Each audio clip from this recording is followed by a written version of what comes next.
Petite info intéressante en termes de fiscalité des revenus de location courte durée, style Airbnb, Booking, etc. On vient d'échapper à un cataclysme. On a donc un amendement qui a été refusé.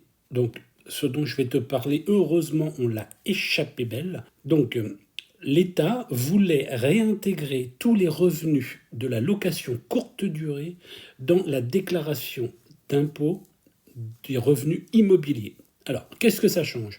Aujourd'hui, les revenus Airbnb et tout ce qui est Airbnb et location courte durée est soumis à une imposition au BIC, le BIC, bénéfices industriels et commerciaux. Et il voulait donc retirer cette facilité. Alors, concrètement, qu'est-ce que ça change? Eh bien, si tu fais de la location courte durée, aujourd'hui, tu as la possibilité de réduire ton imposition de 50% en prenant le forfait, ou si tu te mets aux frais réels, d'annuler carrément ton imposition sur 10 ou 15 ans. Grâce à une souplesse fiscale, il est donc possible d'estimer que ton bien immobilier a une certaine valeur et donc on l'amortit. Et cet amortissement nous permet d'avoir des réductions d'impôts phénoménales.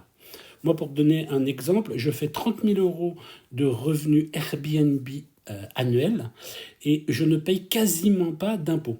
Si jamais je devais réintégrer ces 30 000 € dans mon imposition immobilière, qui est déjà très conséquente, ce serait pour moi une imposition aux alentours de 30 à 40% de tous mes revenus. Heureusement, l'amendement a été refusé. Donc on a vraiment échappé au pire.